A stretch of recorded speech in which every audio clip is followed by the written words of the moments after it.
सुप्रभात विद्यार्थीगण। आज आप समझेंगे डायरी के पन्ने नामक पाठ के प्रश्नों के उत्तर। तो आइए आरंभ करते हैं। प्रश्न है, यह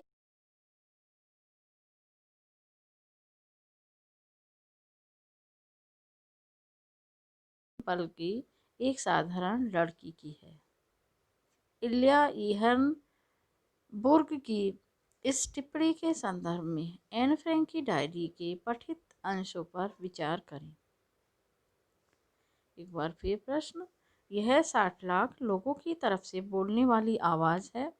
एक ऐसी आवाज़ जो किसी संत या कवि की नहीं बल्कि एक साधारण लड़की की है।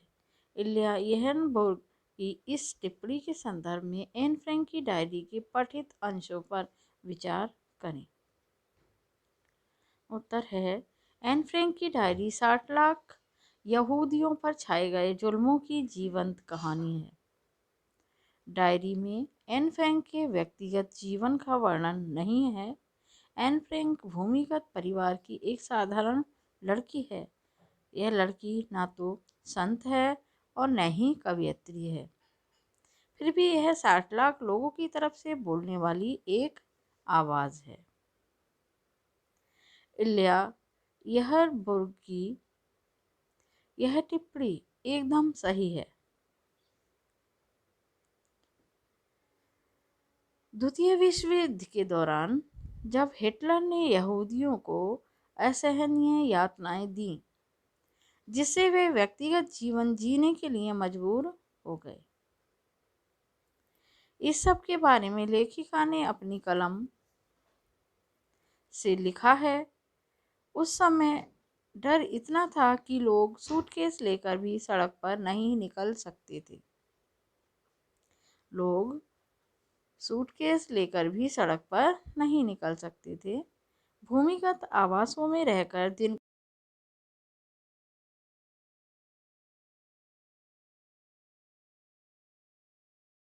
कमरों में दिन और रात बितानी पड़ती थी।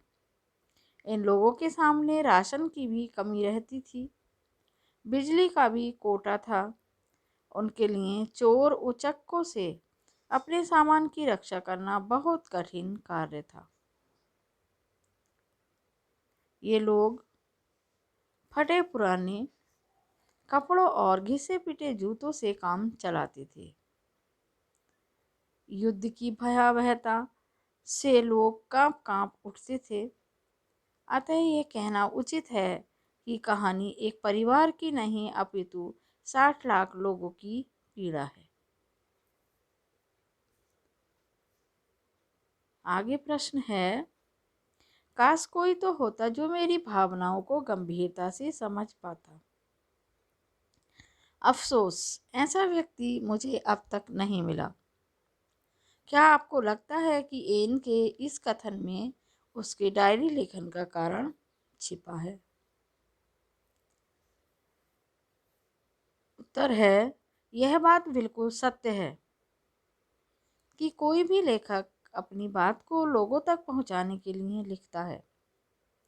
यदि किसी अभिव्यक्तिकार की अभिव्यक्ति किसी से कहकर प्रकट हो जाती है तो वह लिखने की आवश्यकता नहीं समझता, परंतु उसे सुनने वाला गंभीर श्रोता न मिले तो फिर वह कल्पित पात्र के सामने या श्रोताओं और पाठकों के सामने अपनी बात कहता है। इस डायरी की लेखिका के सामने भी यही स्थिति है।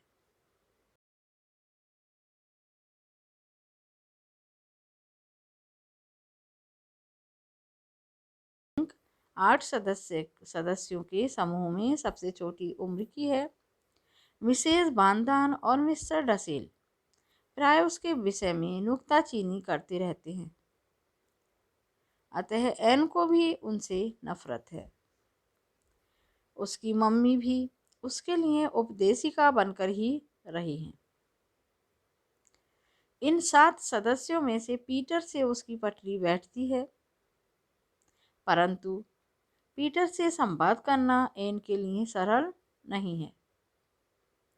भूमिगत आवास में बंद एक किशोरी क्या करे?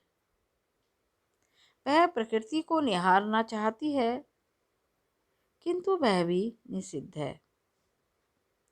वह अपनी भावनाएं किससे कहे?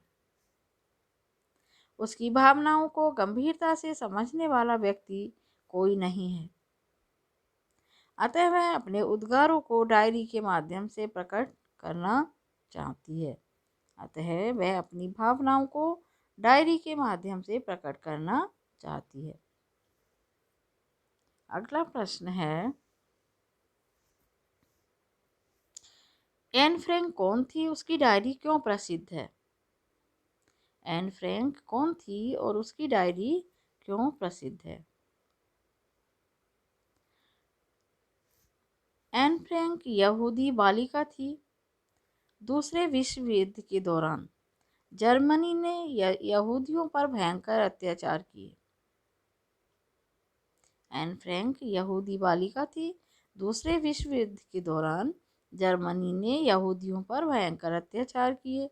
यहूदियों को वर्षों तक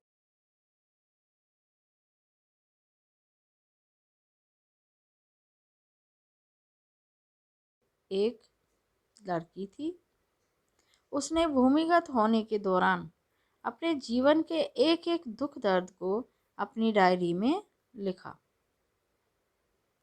इस प्रकार यह डायरी यहूदियों पर छाए गए अत्याचारों की सच्ची गाथा है।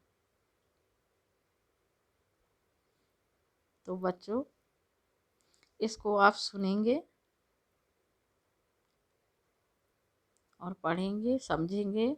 उसके बाद आप अपनी कॉपी में भी इसको लिखेंगे। धन्यवाद।